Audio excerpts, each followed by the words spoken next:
I'm at the very, very tail end of our 7 children with one left at home. And even that, you know what I'm learning this year, Suzanne, and maybe this will resonate with you. Mm-hmm. And I've cried over this to the Lord. In fact, I can cry now, just, thinking about it. It's really easy to start strong. Mm-hmm. We have all kinds of ideas and we have energy. It's hard to finish strong.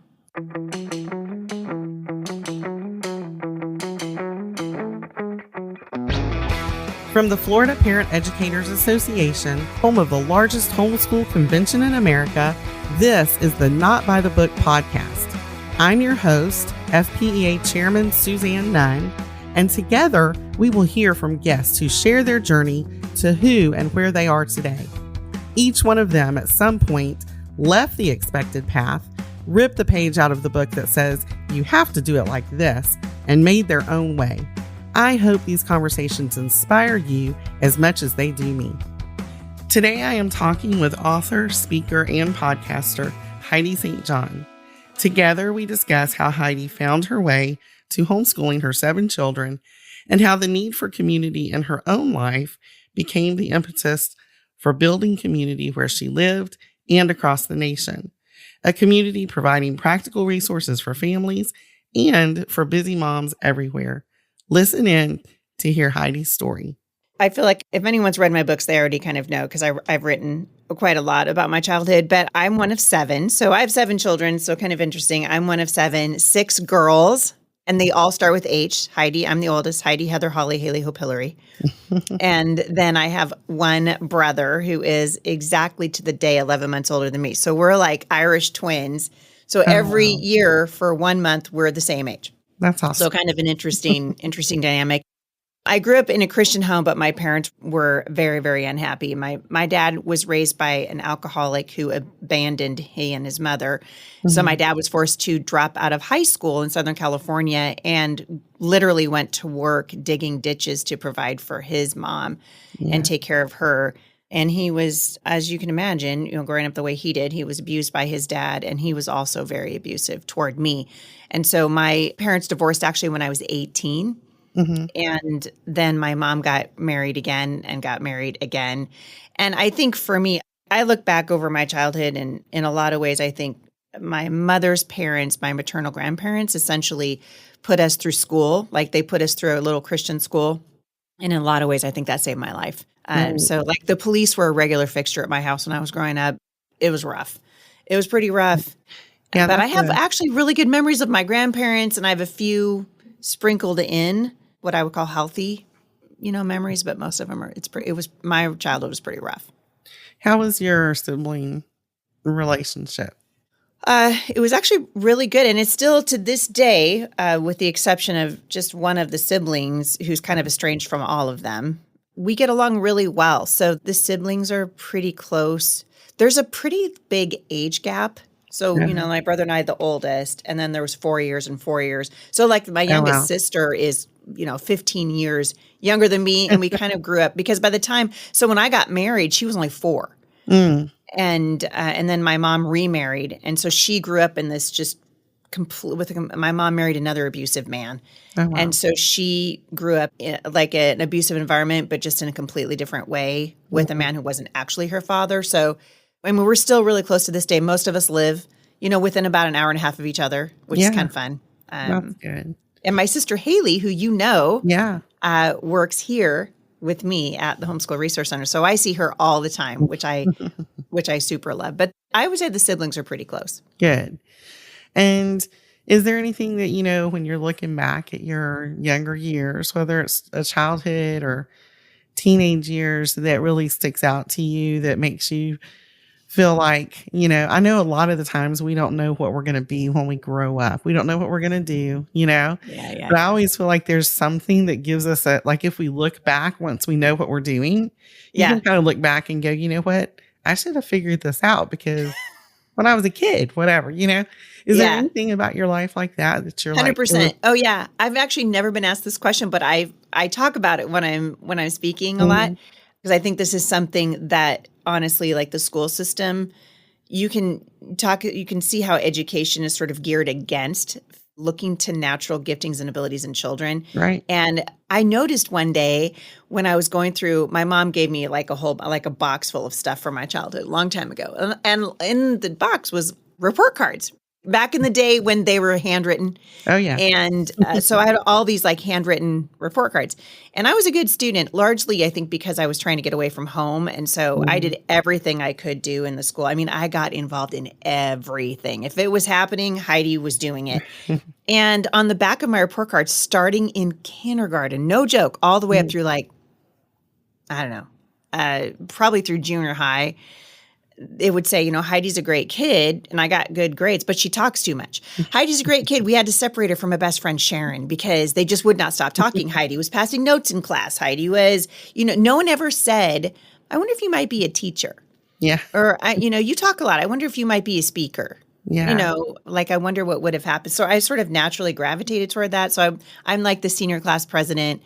And ridiculously, I was the homecoming queen in my high school, like all of these things which sort of put me in front of people, student government, ensemble, all those kinds of things. And no one ever said, I wonder if you might be suited for public speaking. It just never occurred to anyone. But that's what I do now. And I sort of fell into it. So I think it's interesting. That is interesting. So fast forward a little bit then. You were busy in high school. What did you do for college? What was your trajectory at that point? Well, another funny story. I sort of figured out that I wanted to be a teacher. I thought I'll be like an elementary school teacher. And the best program around here was at Oregon State University. Well, I had like a 4.8 GPA, 3.8 G, not 4.8. 4.8 is way too high. Anyway, I was a good student, my point is. And I was on a college preparatory program, but my high school, this private Christian school that my grandparents sent me to, didn't have accreditation with the state of Oregon. And so when I went to apply to Oregon State University, they denied my application based on the accreditation status of the high school that I attended. So, the principal, the board, they wrote letters, to the enrollment board at Oregon State University just saying, hey, we'd like to vouch for this girl's character and for her grades and blah, blah. And anyway, OSU would not budge. And so what they said was I had to go to a college for a year, a different college, any college that would take me and just prove that I could do it. So stupid. But the Lord's hand was in it. I think a lot, we make our plans, but the Lord directs our steps. And one time I was talking to Mike Smith over at HSLDA. This is years ago. And he was saying, we can push a door down, but sometimes the door is closed because that's where the Lord, he said, you can push the door and maybe you're going to break your shoulder trying to push the door open. Yeah. Or you can just go, okay, Lord, I tried. I did everything I could. And you said no. And so that's what I ended up doing. I tried everything I could to get into OSU. And they said no. I absolutely had to do a year at another college. Okay. And so I enrolled at Multnomah Bible College. So it was at that point called Multnomah School of the Bible. And that is where I met my husband. Yeah. And so I went to Multnomah for a year. I was going to do there a year in biblical studies. And I was interning as a youth group leader with the junior high group at the time.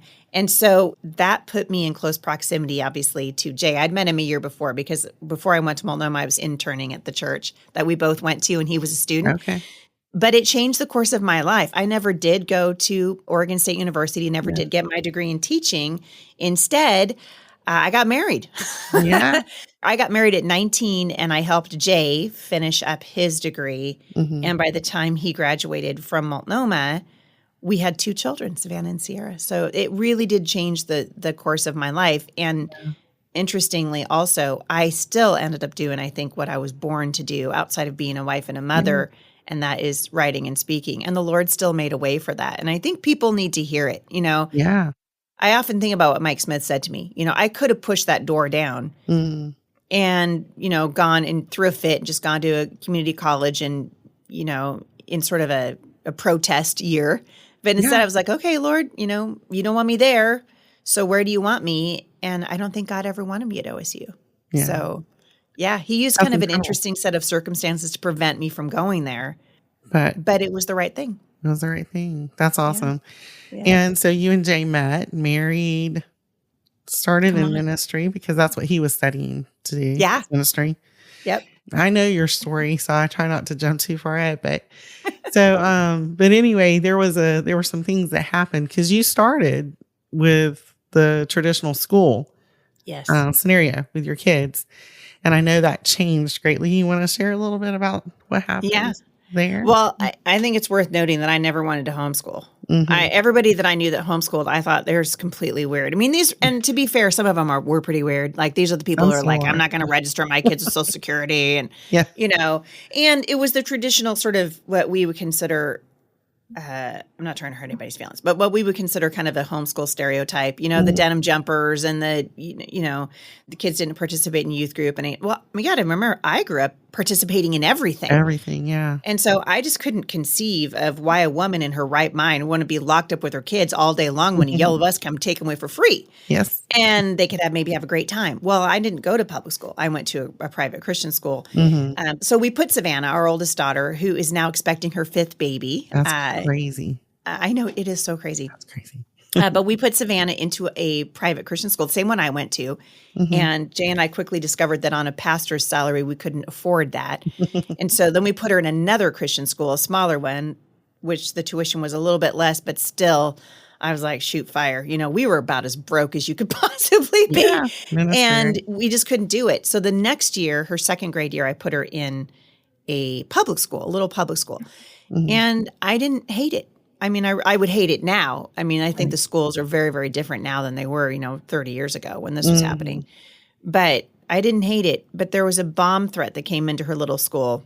And someone had graffitied on the wall, like the tip of a gun. And it was terrifying at the time. Right. And obviously, I mean, this is in the late 90s. And it's still, I wasn't thinking of homeschooling her. But then one day, Sierra followed her. This is probably what you've heard. Sierra went and followed her out to the bus stop. I mean, I had a good thing going on, Suzanne. I mean, I really did.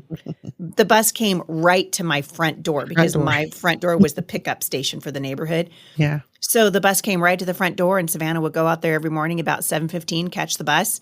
And her little sister, Sierra, who is now a mother herself, would follow her out to the bus stop. And one day, Sierra came in just sobbing, my little 4-year-old, just crying. And, and I'm like, what's the matter? And she said, well, Savannah said I was embarrassing. She doesn't want her little sister following her around. And I was like, oh, no, no, no. Like, we are not doing that. And so I said, Sierra, go get in the car. So Sierra went and got in our little Ford Aerostar minivan, which everyone knows is the gateway drug to homeschooling. Just no one told me. So I say, go get in the car, and I go get her little baby brother, Skylar, who was sleeping in his bassinet because he was little tiny at the time. And I strapped him in his car seat. And when the bus came back around out of our neighborhood, outside the entrance to the neighborhood, I just pulled up behind the bus and followed that bus for 45 minutes through the hills of Wilsonville, Oregon. Now, Savannah's in the back of the bus, right? Her face like plastered up against it. And she's like, Mama gonna kick my rear end when I get out of this bus. And I was like, yeah, you right. I'm like locking eyes with her. I was like, girl, you're in trouble. You are in trouble big.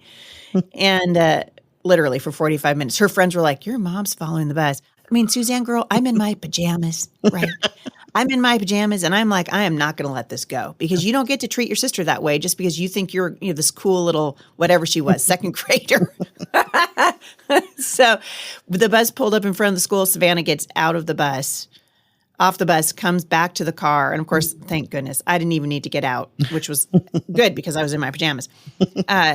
Savannah came to the car, and she walked right up to Sierra, and she said, I'm so sorry. That was mean.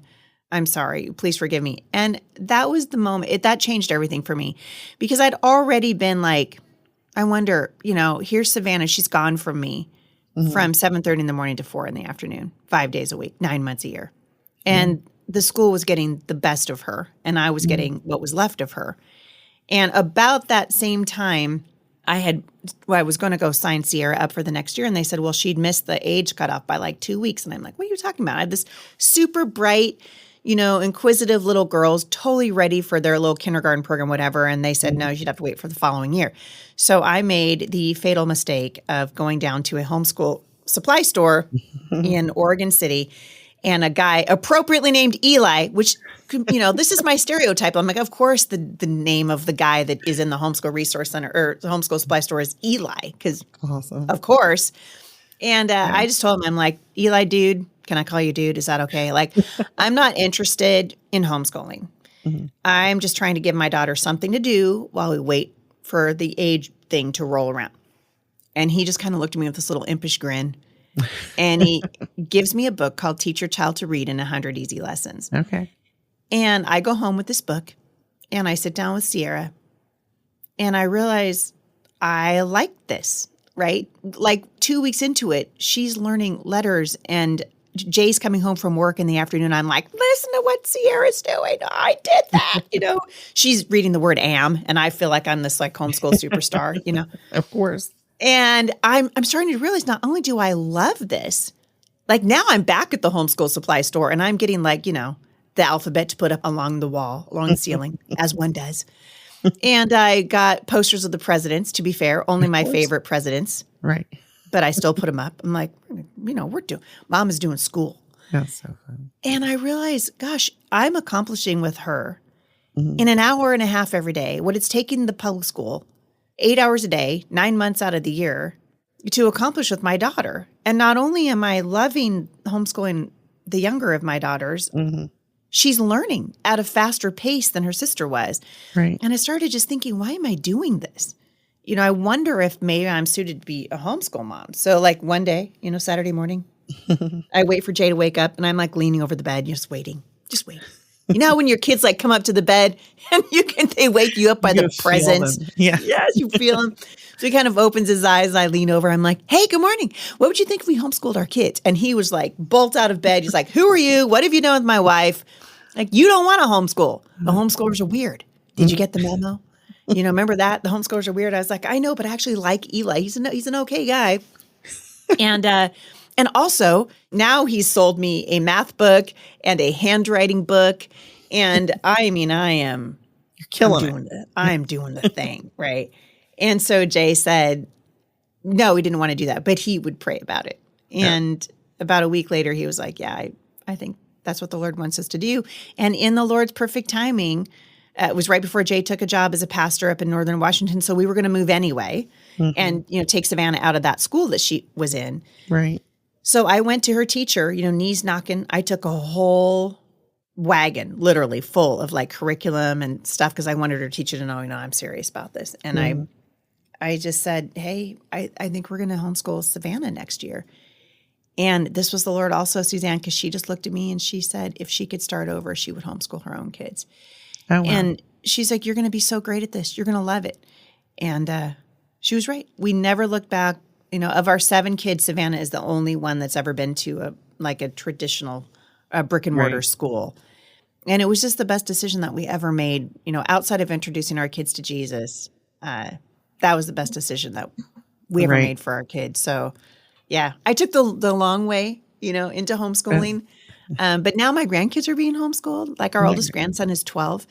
Our grandkids are being homeschooled. And I just think, wow, how good the Lord is, right? Wow. That his hand from the time I was very little, growing up in a very unhappy, pretty sad and very abusive environment, the Lord's hand was still on me.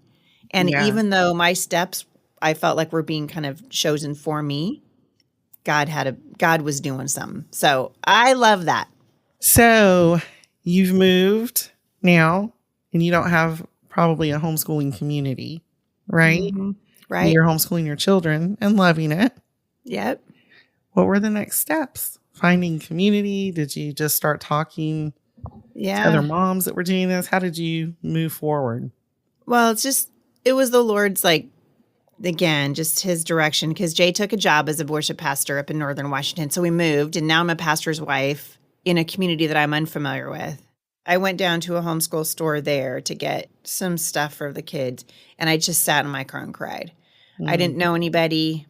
I was really, really lonely, and I knew my kids would eventually be lonely as well. And so I'd heard about this idea of a homeschool cooperative, and I'm, trying to Google it, trying to understand how it works. And I went to one that was like 2.5 hours away from me, and I just kind of saw what they did, and I was like, oh my word, we should do this at our church. So I took the kids around to every grocery store, every coffee shop that we could think of in our little town that we were up in Northern Washington. And I said, we're going to have an information meeting, and I'm going to start a homeschool co-op. And I thought maybe 15 people would show up. Okay. And like 65 people showed up. I realized, oh my goodness, I struck a nerve. Like I'm not the only one who's lonely. And so we started this homeschool cooperative in 2000. Okay. And it quickly grew to several hundred families. In 2004, my husband took a job in Southwest Washington State. So we moved again. Hmm. And I started another homeschool co-op there, which grew. And that one actually grew and then multiplied. So we started a sister one, and then we started another one. And before you know it, I'm starting homeschool co-ops all over the place. We started a nonprofit organization. Eventually, we started over 100 of them. While that's happening, Jay and I are the president of the state organization for homeschooling, which is amusing because we're still pretty young at this point in homeschooling. That's kind of funny. And my friend didn't show up to speak at our big convention. There's 2,500 people that showed up to this convention, and I'm organizing it, kind of like what you do for FPEA, but on a smaller scale. Right. And I had this wonderful speaker, and she couldn't make it. And so Diana Waring was like, "You should fill in." I'm like, "Oh, no. I am not doing that. I'm the name tag girl. I'm the registration girl. I don't speak at events like this." But eventually I relented because there was nobody else. And I spoke for the luncheon. And my husband's sitting in the back of the room, and he comes up to me afterwards and he goes, "You should do that all the time. I didn't know you could do that. I know that was in you."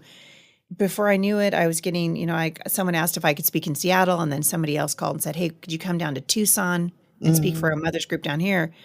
It was like I sort of accidentally fell into homeschooling cooperatives and then speaking on the homeschool circuit. And now, of course, that's what I do. So, yeah. Yeah, we know. So when did you decide you were going to write and make that, more of a focused effort for your ministry and for you? Because that's a jump. A lot of people that speak write, but not always. Yeah. And you've been pretty prolific at that. So, well, I was blogging, a long time ago. In the 90s, there was a site called Zanga. Do you remember this at all? Oh, yes. Anyway, it was like before, this is when you have to program to get an emoji, But I really enjoyed it. So I put my kids to bed at night, and then I started a little blog called Heavenly Homeschool. And I just started writing about my adventures as a homeschool mom. And it was kind of funny. Okay. Because at some point it has to be funny, right? Yeah. So it was funny. And I started writing just about all my, mostly just misadventures. In fact, I think I know the title for my new book that's coming out. You want to hear it? Yes. It's called, "Well, That Didn't Work." Just like, all of the misadventures and things that we do that actually lead us to the thing that we're supposed to do. And anyway, so I'm writing on this little blog, and I'm enjoying it. And about that time, there was a tragedy in my family, in that my older brother, my Irish twin brother, who I love desperately, I still love him very much. He was pastoring in southern Arizona, and he walked away from the Lord in spectacular fashion, and kind of blew up his family, obviously, and just walked away from the faith, walked away from his marriage, walked away from his children. And it really broke my heart. It broke my heart in a way that it actually still hurt. It's been 20 some odd years since that happened, and it still hurts pretty good. And I wanted to write because I just thought, okay, here are all these people that I know now that are homeschooling. And I knew several women who I would say their marriage is sort of hanging on by a thread. They're doing the homeschool thing, and it looks pretty good on the outside. But I knew it wasn't going good on the inside. And as a girl who suffered through my parents' divorce, and now I'm watching my brother, who's like a hero in the faith to me. My brother is like Billy Graham to me, and what I thought his walk with the Lord was and who I thought that he was. And I realized, if we're not keeping our finger on the pulse of our marriage, everything else is kind of for nothing, And the devil knows if he can take out a marriage, he's got a clean shot at the next generation. That's what it's always ever only about. Right. And I wanted to write about it. And so I asked Jay if he would help me homeschool for like a few weeks while I put my thoughts onto paper. And I went into the office because at this point, we had the nonprofit, and we were starting homeschool cooperatives, and we were broker than broke. We were so broke, it's ridiculous. Like, we put the non in nonprofit, right? There's just like, nothing for, homeschool families to support nonprofit organizations, but that's what we were doing, and God was taking care of us. And so Jay said he would homeschool the kids so I could do that. And so I wrote my first book. It's called The Busy Homeschool Mom's Guide to Romance. Mm-hmm. And I mean, you've heard me share some of the stories from that book. Yeah. Suzanne, I felt like the Lord was literally just guiding my hands as I was writing. And I sent a copy of it to Dr. Dobson over at Focus on the Family. And I thought, I'm never going to hear back from anybody. Who cares what little Heidi St. John homeschool mom has to say? But I sent the book in anyway, prayed over it. And lo and behold, I got a call from Focus. And Doctor said he loved the book. He had never heard that there were homeschool families that were struggling with their marriages. And I said, well, they're just like every other family, but with the added pressure Right. of educating their own children. And I think sometimes it's easy, especially for moms, you turn into like all homeschool. I'm crock pots and curriculum from the moment I get up to the moment I go to bed at night. And I didn't have, it's very easy not to leave room for your marriage and room for your husband. Right. And that was kind of the point of the book. And I share a lot of really sweet stories in there. Of course, I talk about the end of my brother's marriage and how painful that was. But then also this examples I saw from my grandparents and their marriage. And then some of the things that Jay had said to me over the years, echoes of my childhood. Right. Little things that he would say to me, like, I miss spending time with you. And I'd be like, what do you mean you miss spending time with me? I'm here all the time. You see me every day. I'm like covered in spit up from morning till night. Right. And he was like, no, I just miss the girl that I married. And my initial reaction to that was to feel like, oh, hey, there's just one more thing I'm doing wrong. It's one more area that I need to improve, one more area that, but really I felt like the Lord was saying to me, listen to him, listen to him. And it was sort of the beginning of me going, okay, what does God say about marriage? Well, God says that next to him, marriage is the primary relationship in the home. Right. And so if I'm going to put oxygen on a relationship in my home, that's the first one. And it just changed how I saw marriage. So I wrote about it. Dr. Dobson invited me on to talk to him on the radio about it. And thus began like a 20-year-long friendship with Dr. Dobson. Yeah. I've done his show several times since then. But I think that was kind of the beginning. And I, like some moms like to crochet, I like to write. I love the cadence of good writing. I think good writing has a cadence to it. Yeah. And I really like that. And so like I'll write something and then I'll read it out loud to myself and think, I either like it or I don't like it. And in fact, I just wrote copy for something yesterday and it got published and I didn't like it because I was in a hurry and I didn't read it out loud. If I had read it out loud, Suzanne, you would have been like, no.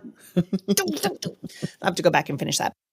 So that's kind of how I started writing. And then I have a Facebook, I had a Facebook page back when Facebook was just a baby, before they started censoring you and being all stupid. Facebook's a dumpster fire now, but it used to be fun. And I was contacted by an agent, a literary agent, who said that he had seen an idea that I put out there. He said, don't make that into a blog post, make it into a book. Well, that was Becoming Mom Strong.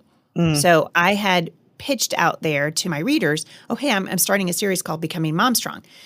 And this agent calls me and he says, could I meet with you for coffee? So I meet with him. He said, I'd like to take this to some publishers.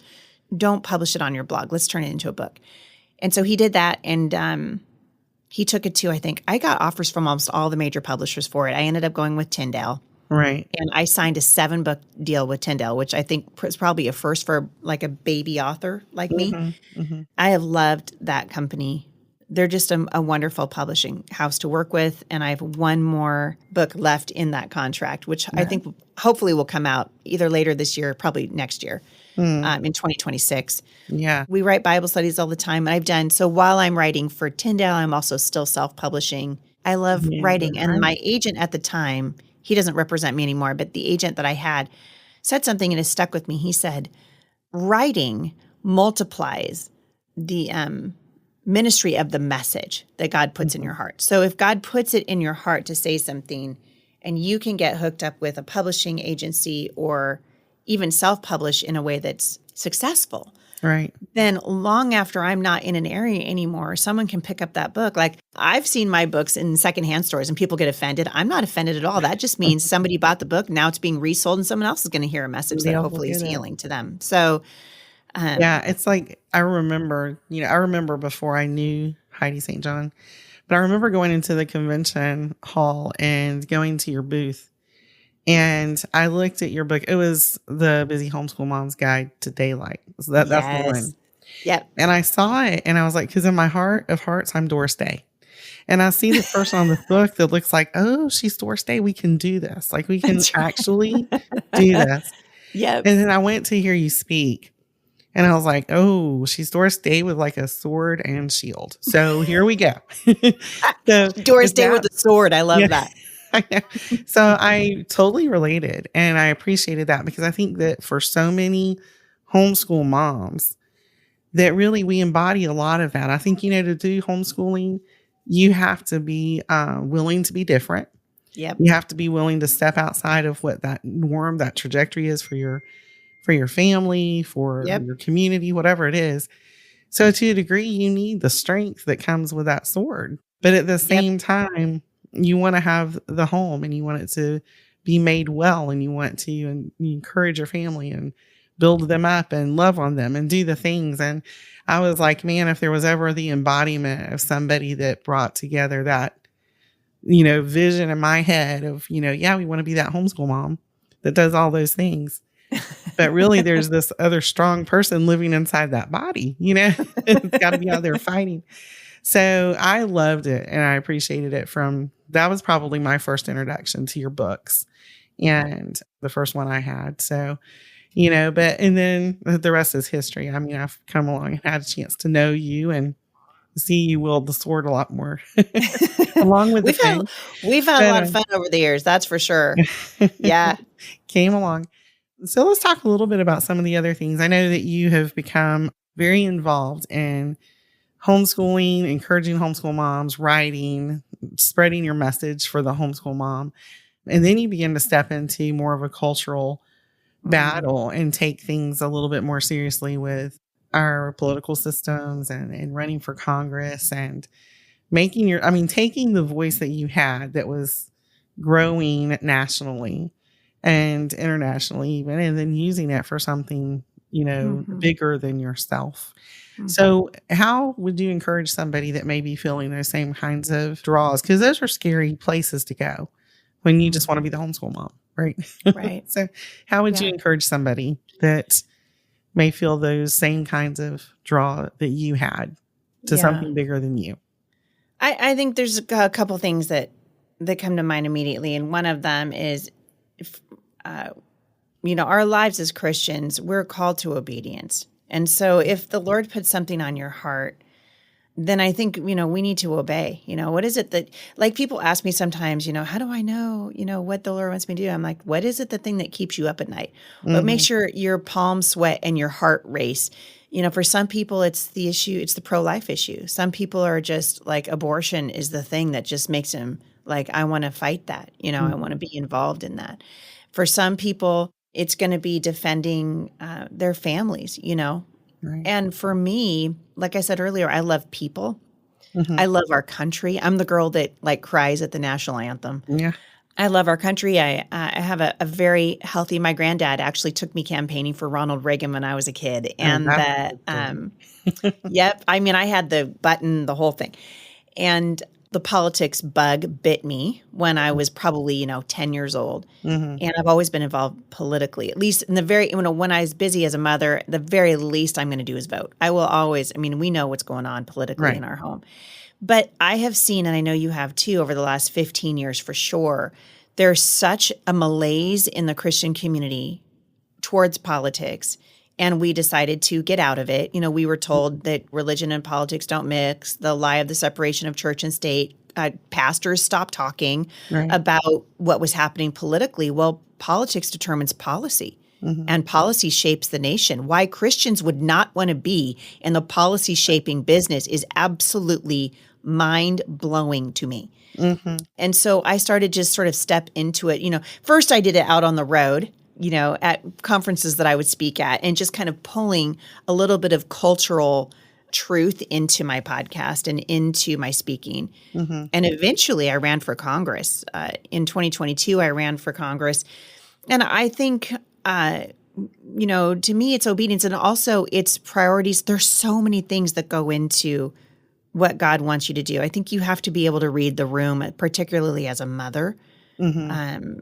I have a very unique circumstance in my life in that my husband and I work together. Right. And we have now for over 15 years, full time. Mm-hmm. And I absolutely could not do what I have done without that. Like if he had a regular job like he used to have, at the church or whatever, or even when he was working for the webmaster for the state of Oregon, there was no way that I could have done what I was doing in terms of speaking and writing. But we did it, the traveling and all that we've done together as a family. I mean, you've seen me a whole bunch in my motorhome over the years. And so I think that's unique. I love to tell moms especially, there are lots of things we can do from home, especially when your kids are little, so that we don't sacrifice the precious years of child training that God gives us. And I know that you've seen this and I've seen it too. Mothers are sacrificing everything for platform. Yeah. And it's dangerous. And I've seen this in the blogging community. A lot of my friends who were blogging a long time ago, many of them now have left their husbands. You cannot, and this is what I wrote about in my very first book, it does me no good if I homeschool my kids to the detriment of my marriage. Right. And so we have to have, I think God has like an abundance principle that every adult, if we're going to listen to the Lord, you have to start here. And it's very clear in the Word of God, right? Love the Lord your God with all your heart, all your soul, all your mind, and all your strength. So that's the first relationship that we pour into.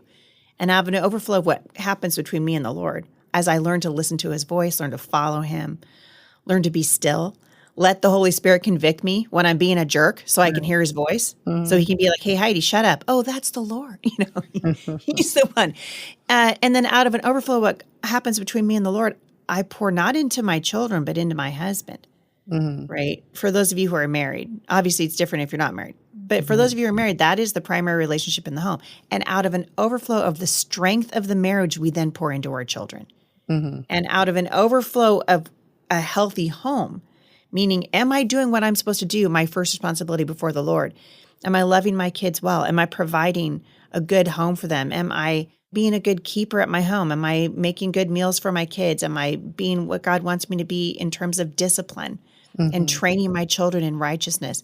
And if I am, then I can start to look, if I have the bandwidth, then I can start to look outside my home. And I think what happens is you see people, it doesn't matter, you could be a man or a woman, but when we do that backward, when we start helping at the homeless shelter, but our own kids are running amok, right? We got it backward. It's backward then. And I think that is the main principle. So whatever God puts on your heart, if you're in a season when you have little kids at home, or maybe you're in a season where you just, I can't do anything outside my home, but you can pray. Oh, yeah. There's lots of things that we can do. Prayer is powerful. I love my friend Karen England. She's the kitchen table activist, and she teaches moms how to make a difference right from home. 15, 20 minutes a day with your computer and your laptop at your kitchen table while your kids are taking a nap. So there's lots of ways. But I think, man, the older I get, this life is fleeting. And so I want to do what God wants me to do. And to me, that's where the blessing is found. Yeah. Well, and I think that, it's encouraging to hear you speak to that. And I think it's encouraging to other moms to understand there are the seasons. I mean, you're still in a season of homeschooling, and that's, and grandma and all the things. I understand. I'm 187 years old in homeschooling. So we still have a 14-year-old, and actually she's not feeling well today. But I just got a report on my phone not 10 minutes ago from teaching textbooks that she just finished a lesson in math. And so I'm still, I'm at the very, very tail end of our 7 children with one left at home. And even that, what I'm learning this year, Suzanne, and maybe this will resonate with you. And I've cried over this to the Lord. In fact, I can cry now, just, thinking about it. It's really easy to start strong. We have all kinds of ideas and we have energy. It's hard to finish strong. It is. And you might make me cry because I'm in my senior year of my last kid. I know. And it is, just so true. I think, and we don't hear that message enough. I think that, sometimes people start to feel like as their kids are in high school and they're more hands off and they don't have to do as much, it's like you said, I think it's harder to finish strong. It is. Yeah. So those years are some of the most crucial to me. Those last few years that they're at home with you and the last few years that they're, the school part of the education is usually secondary in my mind at this point. Me And I too, know yeah. for a lot of people, I have that backwards. But the relationships and them being grounded in who they are in Christ and, knowing that they're going to walk out of my house and they're going to start strong, that's important to me. It So is. finishing strong is huge.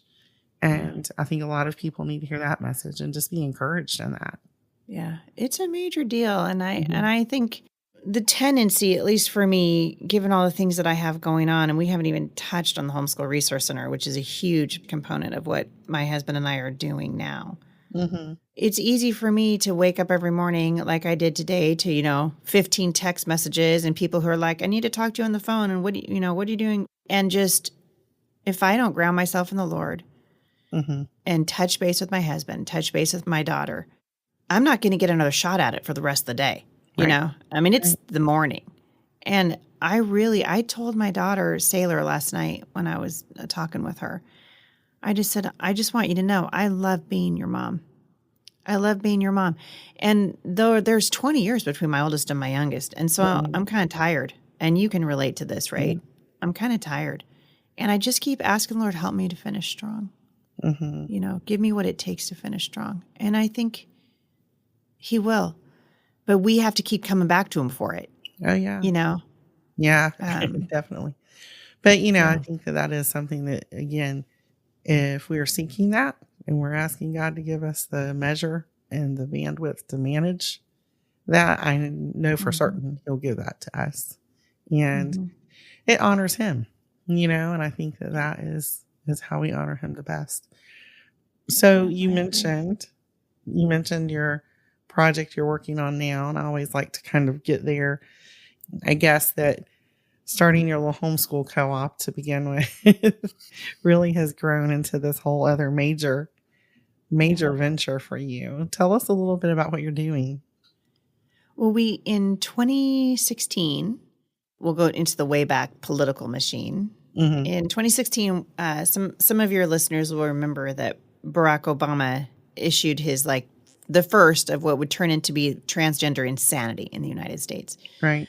With his bathroom edict. And I was actually speaking in Tennessee at the time. And I remember just looking at Jay and saying, the homeschool co-op model is not going to be enough to fight this. Right. I think we're going to see a mass exodus from the schools. I could not have imagined, I don't think anyone could, COVID and what that would do. Right. But I was so on my heart that we needed a full-time homeschool resource center, a place where people could come and they could find maybe a bookstore and a coffee shop, and they could find, curriculum and they could have classes, And I called a friend of ours and I just said, hey, do you know of anything that's for rent? We're not home now. We won't be home for several weeks, but when we get home, I'd like to hit the ground running because it's me, Yeah. And do you know of any place that we could rent?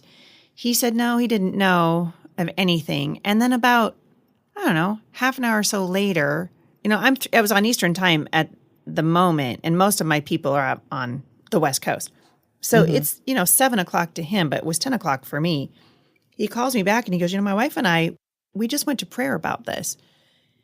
And he said, something is resonating with us about what you're saying. And we don't really know what it is, but we'd like to start supporting your nonprofit monthly. And he said, we're going to start sending you guys $4,000 a month. Well, Suzanne, you could have knocked me over with a feather. Yeah. I mean, I told you, I put the nonprofit. We're lucky to get $4 a month. $40 a month would have been great. $400 a month, unimaginable. $4,000 a month, completely outside the scope of possibility. Right. I was like, there's no way he said that. I misunderstood him. So I told Jay, I'm like, this is what he said. And Jay was like, are you sure you heard that right? We both were having the same reaction. Right. And so I texted him. I said, hey, I'm just sending a note to the bookkeeper, which, I said, can you just tell me again? I wrote down, I just want to be sure I didn't hear you wrong. I wrote down $400 a month, thinking even that was extravagant. And he texted me back. He said, no, it's $4,000 a month and you'll have it starting, I can't remember what, the first of the month. Sure enough. And so Jay and I started putting that money aside, thinking, because we realized you can't rent an outhouse around here as big as what we needed for $4,000 a month. We needed a lot more money than that. Well, the same guy, just a few months later, he said, you know what? I have a building, because he's a businessman. He and his family done very, very well. he said, I have a building that's coming available. The tenant is going to move out. And go look at it. And if you would like that building, you can rent it from me for $1 a year. Well, we went and looked at it, and in a January night. So this has been about 6 months later after the Lord had said this is what he wanted us to do. And this is why I like to tell people, just trust the Lord. When he puts something in your heart, trust him. Because God can provide. God can make a way. So we drove over there, January night. It was cold. It was raining. And I tell Jay, this is way too nice of a building. We're at the wrong building. So you can kind of see, I had this sort of poverty mentality. And Jay's like, well, call him and see. So I called him and I said, I think we're at the wrong building. Could you give us the address again? And he goes, well, he said it should have a fence around it. Well, it did. He said there should be 3 truck bay doors. Well, there was. And he said there's a giant flagpole, an American flagpole, should be lit up in front of the property. And I look over at Jay and he's just sobbing. He said, I can let you in tomorrow. Do you want to look at it? And I said, no, I don't need to look at it. We'll take it. We'll take it.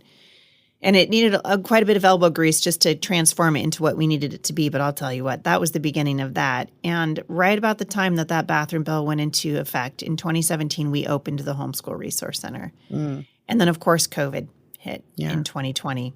And we had grown, tremendously. We had, I think, 175 classes that we were offering, hundreds and hundreds of kids coming through there. And we grew exponentially in COVID. And then a year and a half ago, we knew we're going to have to move again. And I found a building. Someone told us about a building.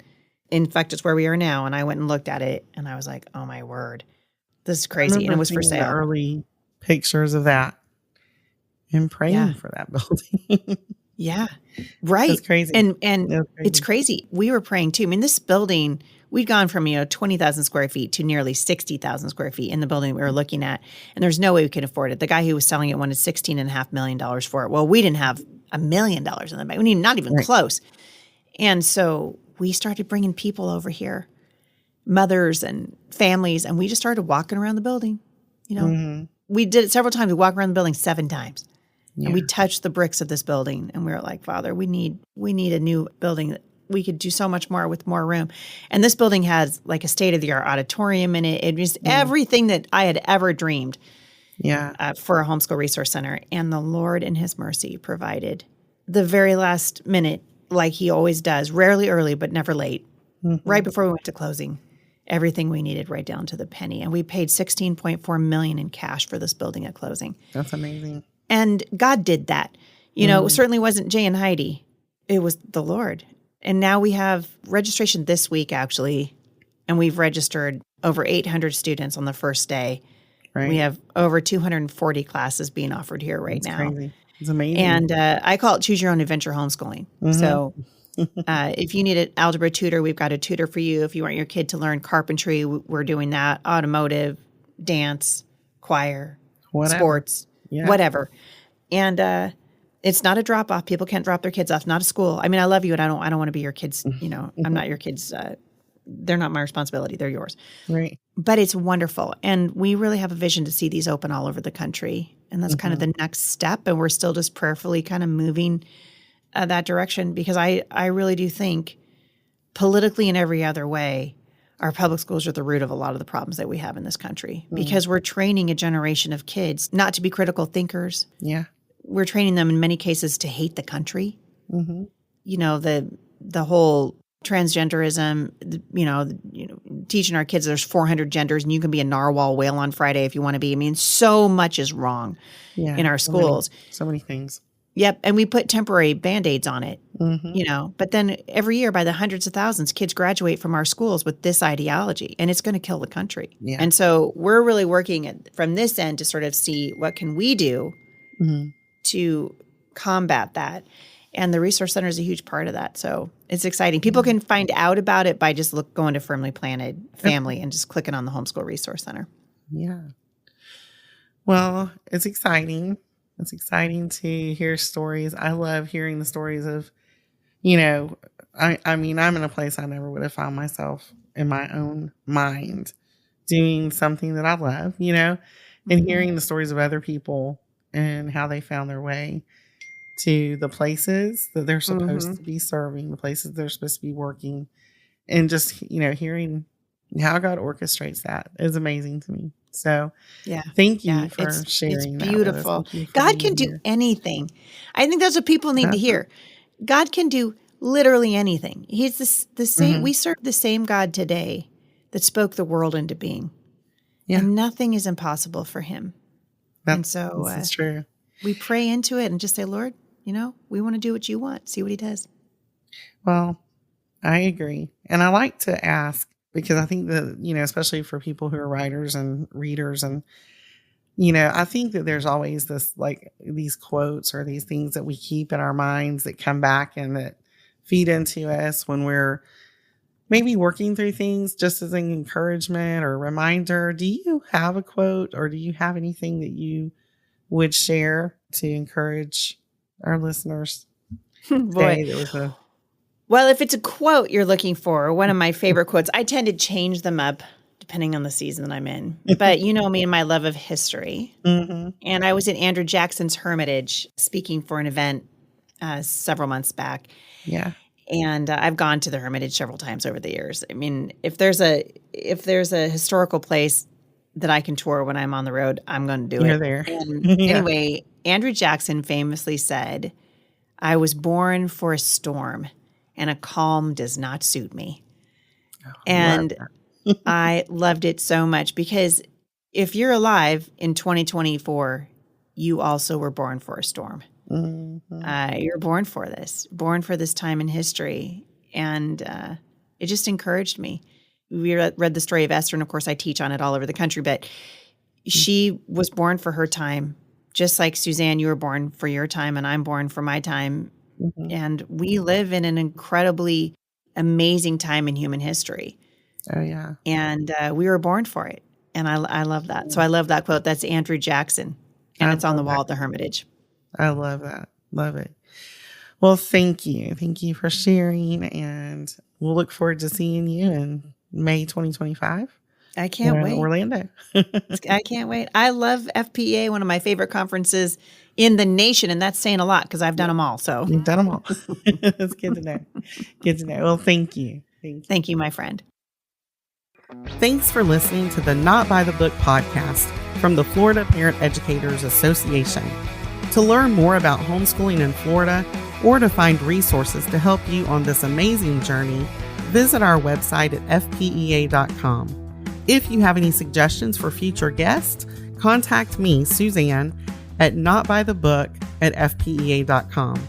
Thanks again for listening, and be inspired to live your life not by the book.